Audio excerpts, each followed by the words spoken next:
Friends, welcome to our channel trip to trip. ఈ trip నాది కాదు, మనది. మీ కళ్ళకు కట్టినట్టు చూపిస్తా పదండి. మొత్తానికి మేము కుంభమేళ అండ్ అయోధ్య అన్ని కంప్లీట్ చేసుకొని చివరిగా కాశీ చేరుకున్నాం. ఓకే పదండి, కాశీని చూద్దాం. రూమ్ నుంచి ఇప్పుడే ఘాటుకు స్నానం చేయడం పోతున్నాం. వారణాసి గంగలో స్నానం పోతున్నాం. కాశీలో గంగలో ఘాట్లో స్నానం చేయడం పోతున్నాం అన్నమాట రూమ్ నుంచి. హాయ్ ఫ్రెండ్స్, చెప్పు. నేను బతాయి తింటున్నా. లక్కీగా మాకు రూమ్ దగ్గరలోనే కేదారేశ్వర ఘాట్ ఉందండి. సో అక్కడికే స్నానం చేయడానికి వెళ్తున్నాం అనమాట. చూడండి, ఇదంతా కూడా కేదారేశ్వర ఘాట్. ఏంటంటే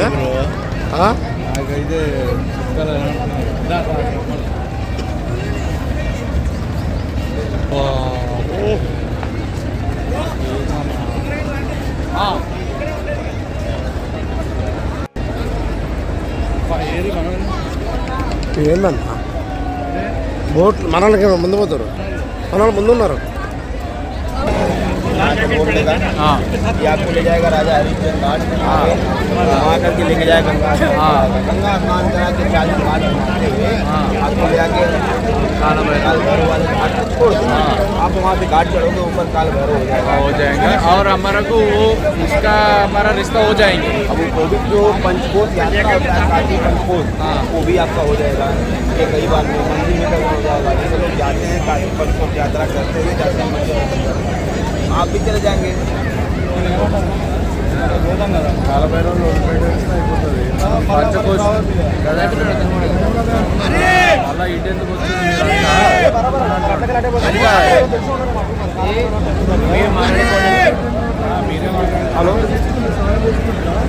బోటింగ్ కి బార్గెన్ చేస్తున్నారు మన వాళ్ళు.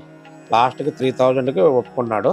సో కేదార ఘాట్ స్టార్ట్ చేసి అవతల ఒడ్డుకు తీసుకెళ్లి స్నానం కూడా అంతా కంప్లీట్ అయిపోయి అక్కడ మళ్ళీ అన్ని ఘాట్లు చూపిస్తూ లాస్ట్కి కాలభైరవ ఘాట్ దగ్గర దిగుతారంట. అక్కడ కాలభైరవ దర్శనానికి వెళ్తాం అనమాట. ఇదంతా కూడా పిండ ప్రధానాలు. మన తెలుగు వాళ్ళు ఎక్కువ కాశీలో పిండ ప్రధానాలు చేపిస్తారంట. సో వీళ్ళంతా కూడా ఇక్కడ పిండ ప్రధానాలు చేయించుకుంటున్నారు. చూడండి, ప్రైజ్ కూడా కొంచెం తక్కువే ఉంటుందండి. ఏదైనా మనం బార్గెన్ చేసుకుని దాన్ని బట్టే ఉంటుందండి ఎక్కడైనా కూడా. బోట్ ఎక్కడానికి పోతున్నాం, అందరం కలిపి కూడా బోట్ ఎక్కడానికి పోతున్నాం అనమాట.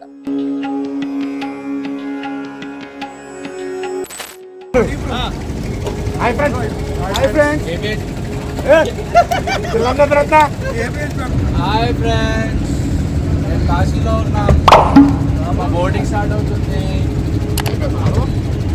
టీడీపీ వీడియో ఇస్తున్నా. వీడియోనే రా, ఫోటో కాదు వీడియోనే. Hi hi hi hi.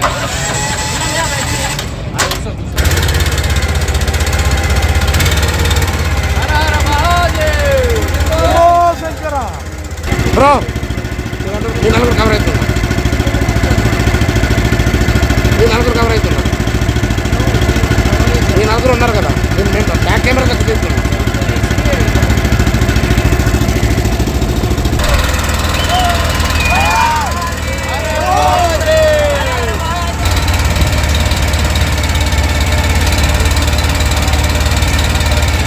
देखो राजा हरिश्चंद्र घाट सामने वाला है।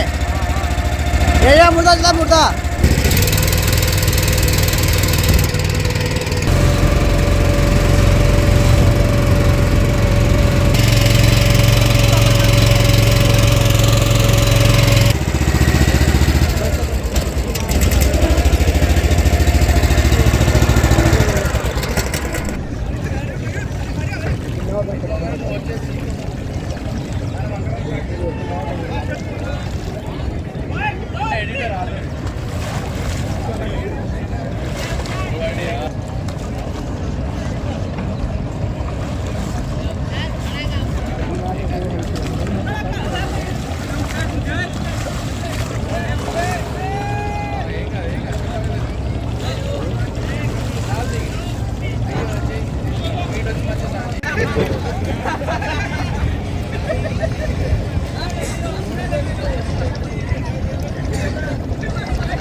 మస్త్ అంటే మస్తు సేపు స్నానాలు చేశాను అనమాట. అందరం కూడా ఎంజాయ్ చేసుకుంటూ భలే ఎంజాయ్ చేశాను అనమాట స్నానాలు. చూశారు కదా. అటు వెనక సైడ్ ఇవాళ వచ్చినాయి.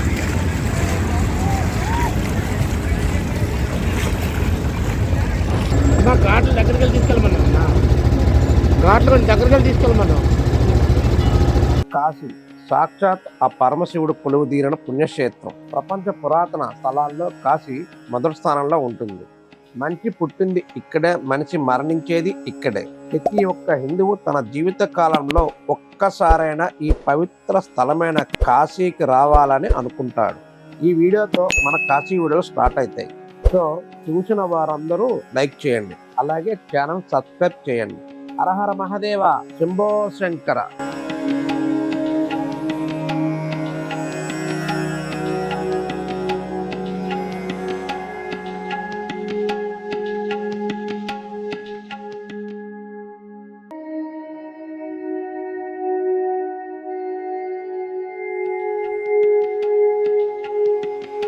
మెయిన్గా కాశీకి మనం అనుకుంటే కాదు, ఆ పరమశివుడు పిలిపించుకుంటేనే వస్తామంట.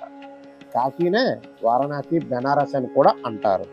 ఈ కాశీలో దాదాపుగా 300 గుళ్ళు ఉన్నాయంట.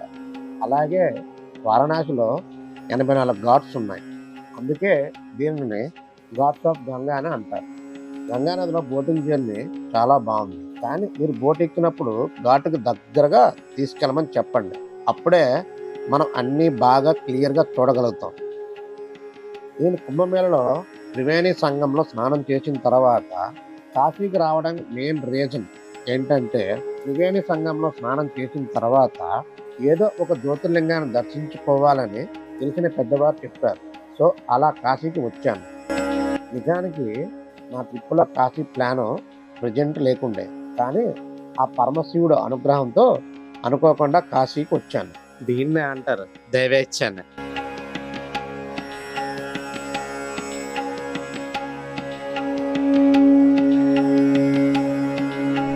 ఈ ఘాట్ వచ్చేసి కాశీ కారిడార్ అండి. ఇక్కడ నుండి కాశీ విశ్వనాథ దర్శనానికి మనం పోవచ్చు అనమాట. అట్లా పోతే కాశీ విశ్వనాథుల టెంపుల్కి పోవచ్చు. కాశీ విశ్వనాథుల టెంపుల్కి పోవచ్చు. అట్లా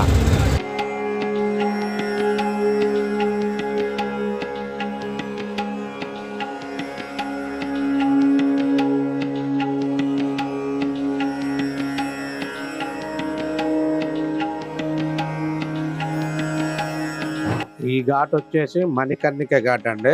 సో ఈ మణికర్ణిక ఘాట్ అంటే చాలా ఫేమస్. సో దీని గురించి అంతా ఒక డెడికేటెడ్ వీడియో చేసి పెడతాను.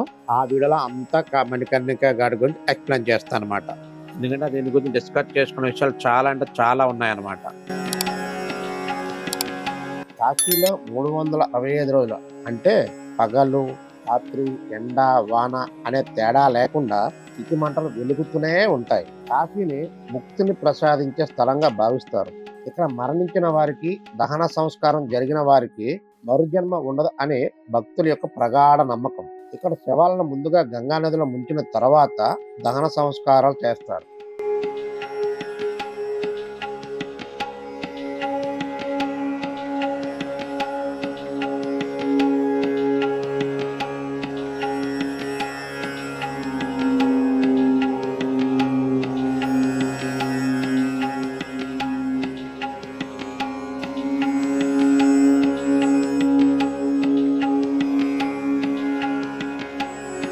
నా వరకు అయితే కాశీని ప్రపంచ పురాతన నగరాల్లో మొదటి స్థానంలో ఉంటుందని ఎందుకన్నారో ఇక్కడికి వచ్చి కాశీని చూస్తే గానీ అర్థమైంది అనమాట. సో కాశీ ఒక మహా అద్భుతం. ఇక్కడ చాలా అంటే చాలా ఘాట్లలో ఈవినింగ్ మార్నింగ్ కూడా గంగా ఆరతిస్తారు. కానీ మెయిన్ గా వచ్చేసి దశమేధ ఘాట్లో గంగా ఆరతి చాలా అంటే చాలా బాగుంటుంది. మనం నెక్స్ట్ వీడియోలో గంగా ఆరతిని చూద్దాం. నాకైతే ఈ కాశీలో తిరుగుతుంటే ఒకటే అనిపిస్తుంది, ఏంటంటే కాశీలో పుట్టినవారు చాలా అంటే చాలా అదృష్టవంతులు, పుణ్యాత్ములేమో అనిపించింది.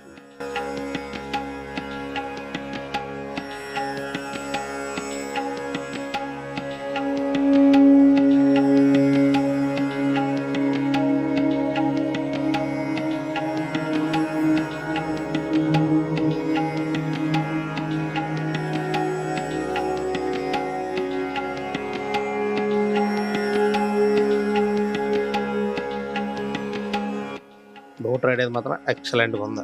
ఆ ఘాట్ల చుట్టూ అంతా చూసుకుంటూ వస్తుంటే బోట్ రైడింగ్ వెరీ థ్రిల్లింగ్ అనిపించింది అనమాట. మీరు కూడా ఎంజాయ్ చేశారని అనుకుంటున్నాను. ఇప్పుడు బోట్ రైడ్ కంప్లీట్ అయిపోయింది. కాలభైరవ టెంపుల్కి పోతున్నాం. కాలభైరవ టెంపుల్కి పోతున్నాం.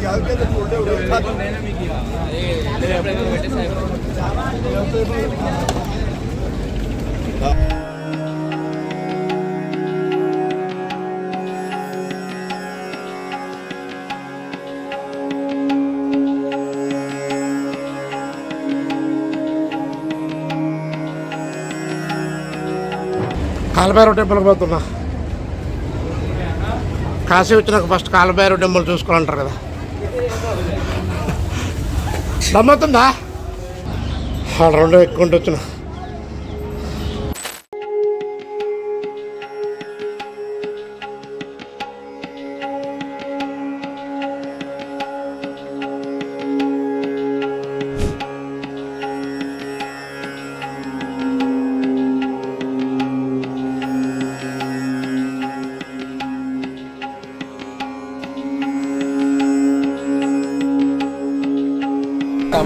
మస్తుంది టేస్ట్ కూడా. ఏందన్నది అన్న? ఏంటది అన్న పేరు? ఏమంటున్నా చూపిస్తారు, ఓపెన్ చేస్తారు.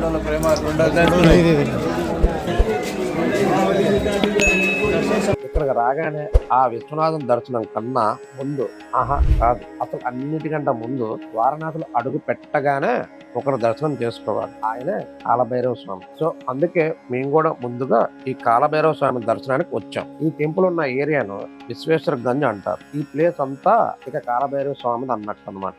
కాలభైరవాష్టకం పఠంతి ఏ మనోహరం జ్ఞానముక్తి సాధనం విచిత్ర పుణ్యవర్ధనం శోకమోహ దైన్యలోభ కోపతాపనాశనం ఏ ప్రయాంతి కాలభైరవాంగ్రి సన్నిధిం ధ్రువం వాంగ్రి సన్నిధిం ధ్రువం వాంగ్రి సన్నిధిం ధ్రువం. ఇక్కడే స్వామివారికి సమర్పించే నైవేద్యాలు, పూజా సామాన్లు అన్ని దొరుకుతాయి. అఫ్కోర్స్ ఇప్పుడు అన్ని టెంపుల్ దగ్గర అన్ని పూజా సామాన్లు దొరుకుతున్నాయి. కానీ మీకు ఇక్కడ స్పెషల్ గా ఒకటి చెప్పాలి. ఈ కాలభైరవ స్వామికి సమర్పించే నైవేద్యం గురించి. ఈ స్వామికి నైవేద్యంగా బాంగ్ అలాగే విస్కీ సమర్పిస్తారు. స్వామివారి విగ్రహం కొంచెం నోరు తెరిచినట్టుగా ఉంటుంది. అలా భక్తులు తీసుకెళ్లిన వీటిని స్వామి నోట్లో వేస్తారు. అలాగే మెయిన్ థింగ్ ఏంటంటే స్వామికి సమర్పించాక ఈ బాంగ్ని మనకే ప్రసాదంగా ఇస్తారు. ఇచ్చారా కాదానే పుసుక్కున నోట్లో వేసుకున్నారంటే ఇక అంతే, ముల్లోకాలు మన కళ్ళ ముందే కనబడతాయి. ఫుల్గా మత్తు వస్తుంది. జస్ట్ చిన్నగా ఒక పించు వేసుకోవాలి అంతే. ఎక్కువ ఇక్కడ మంగళవారం, శనివారం, ఆదివారం ఎక్కువ రద్దీ ఉంటుంది. బేసిక్గా కాలభైరవ స్వామి అంటే కుక్క కావచ్చు అని అనుకుంటారు. కానీ యాక్చువల్గా కాల అంటే మృత్యువు, భైరవ్ అంటే కుక్క అని అర్థం. అయితే అసలైతే శివుడు ఉగ్ర రూపంలో ఉన్నప్పుడు ఆయన జటాజూటం నుండి పుట్టినవాడే కాలభైరవుడు. మరి ఎందుకు కాలభైరవుడు అన్నారంటే ఆయన వాహనం కుక్క కాబట్టి. అందుకే కాశీ నుండి ఇంటికి వెళ్ళిన తర్వాత నల్ల కుక్కకు వడమాల వేసి పెరుగన్నం పెట్టి పూజ చేస్తారు. తప్పకుండా కాశీ నుండి వెళ్ళిన తర్వాత ఈ పని చేస్తారు. కాలము, మరణం ఈ రెండింటి గురించి భయం కానీ దోషాలు కానీ ఉన్నవారు కాలభైరవుని దర్శించుకుంటే ఆ భయాలన్నీ పోతాయి అని భక్తుల నమ్మకం. చాలా శక్తివంతుడు ఈ కాలభైరవ స్వామి. విగ్రహం అయితే చూడగానే మనకు ఒక రకమైన ధైర్యం వచ్చేలా ఉంటుంది. పెద్ద మీసాలతో చాలా గంభీరంగా ఉంటుంది. ఈ వారణాసిలో మనం ఏం చేయాలన్నా ఈ కాలభైరవ స్వామి రక్ష ఉండాలని అంటారు. సో ముందుగా నేను దర్శించుకున్నాను. ఈ రోజు ఇంతేనండి. చూశారు కదా వీడియో, నచ్చితే తప్పకుండా లైక్ చేయండి. అలాగే నెక్స్ట్ కాశీలో మంచి మంచి వీడియోస్ వస్తాయి. Don't miss and don't forget subscribe. అలాగే ఈ వీడియో మీద మీ ఒపీనియన్ కామెంట్ చేసి నాతో కనెక్ట్ అయి ఉండండి. Thanks for watching. Bye bye.